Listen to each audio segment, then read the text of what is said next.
This video will go through the answers from the homework booklet of topic 3, making use of energy. Make sure you write in all your corrections in red pen.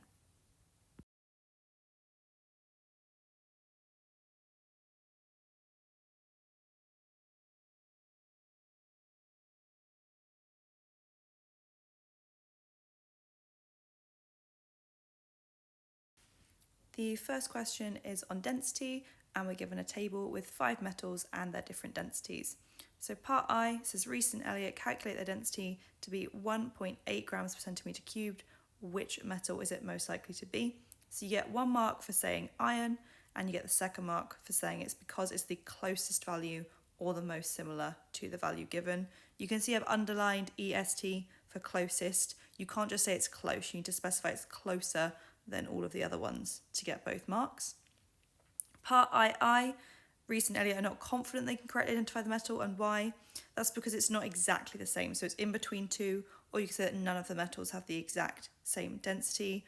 You could even suggest that it's a different metal than one of these because it doesn't match up perfectly. And part III, the results for mass, volume and density. How could they make it more accurate? You want to talk about their measuring equipment, so they should use higher resolution measuring cylinder or a higher resolution mass balance to make it more accurate. For part C, we are working out the volume of the gold block shown above, and they've given us the equation.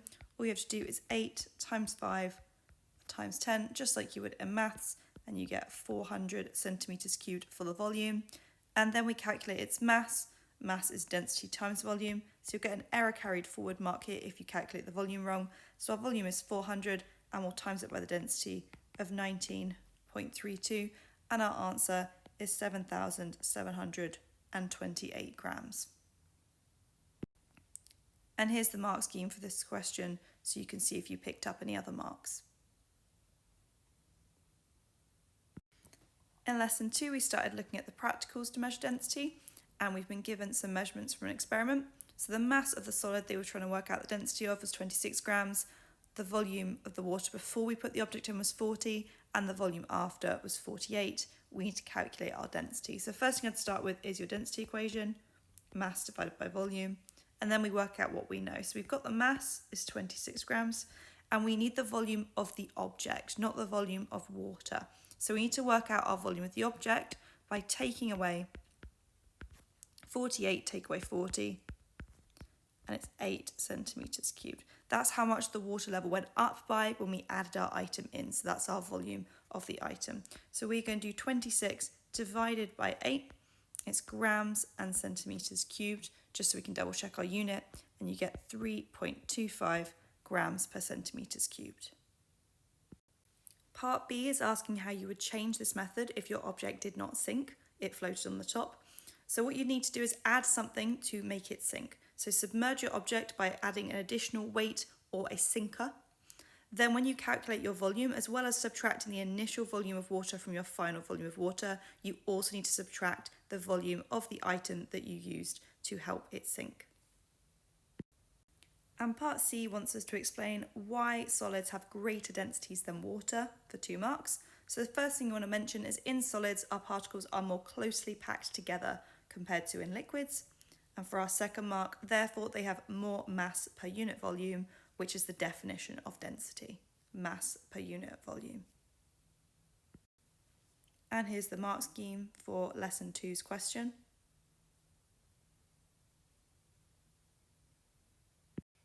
Lesson 3's homework is about heat transfer, and we have a 6-mark question. Explain in terms of particles, conduction through the metal base of the saucepan and convection in the water. So these bullet points are directly from the mark scheme. You want to explain conduction for your first 3 marks and convection for your next 3 marks. I know there's 8 bullet points there, but that's just how they mark 6 markers. They give you an overall of what you could have included and then mark how well you hit all of those points. So for conduction, you want to say that the atoms or particles gain energy, they vibrate faster, they then collide with each other and pass on energy. And because it's a metal, it has free electrons which travel faster through the structure, and therefore they speed up the transfer of energy. Then moving on to convection, our water molecules gain energy and move further apart. Hot water is less dense and rises. This rising water transports energy through the water, and the more dense, colder water drops, and the cycle continues. If you miss any of those points, please add them to your answer in red pen. Question 4 is about reducing energy losses around the home, and we are being asked to explain why an aluminium window loses heat at a faster rate than the new UPVC window, and this UPVC window specifically has a non-metal spacer in between two glass panes. So we're going to start by talking about aluminium, the previous window, and aluminium is a good conductor because it is metal. This metal spacer conducts heat from the inner pane to the outer pane of our window. That is because the increased vibrations pass on energy from one pane to another, and because it's a metal, you've got free electrons which speed up this energy transfer.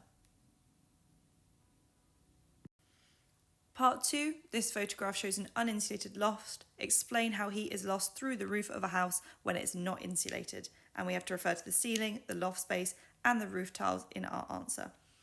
So your first mark is for saying that heat from the house conducts through the ceiling into the attic. Then you want to talk about how inside that attic space air is heated, it becomes less dense and rises.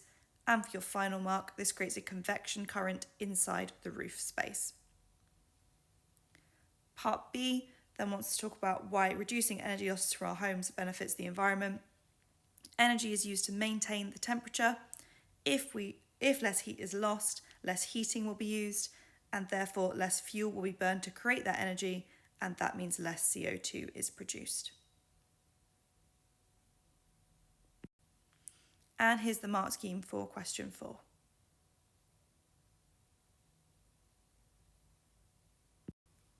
The revision question starts off asking about the conduction experiment, and it wants you to explain how we use this apparatus and how it shows that copper is the best conductor. So you want to say that you're going to heat the ends of the rods where they come together above the Bunsen burner flame, and that the pin will drop off as the Vaseline melts. And to make sure you get the final mark, you want to say that copper, as it's the best conductor, that pin is going to drop first, or that bit of Vaseline is going to melt first, therefore dropping the pin. Part II, describe in terms of the behaviour of the particles how heat energy is conducted through the metal rods for 2 marks. So you want to say the particles vibrate faster and they collide with their neighbours for the first mark. And for the second mark, you want to mention that the free electrons are moving through the structure, and you could add that it's speeding up the process of heat transfer. Part B is talking about convection, and it's showing the convection experiment.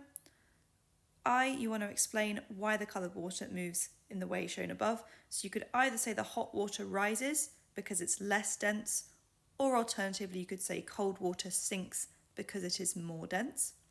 And part II, explain why it's not suitable to put a hot radiator at the top of a wall to warm the room.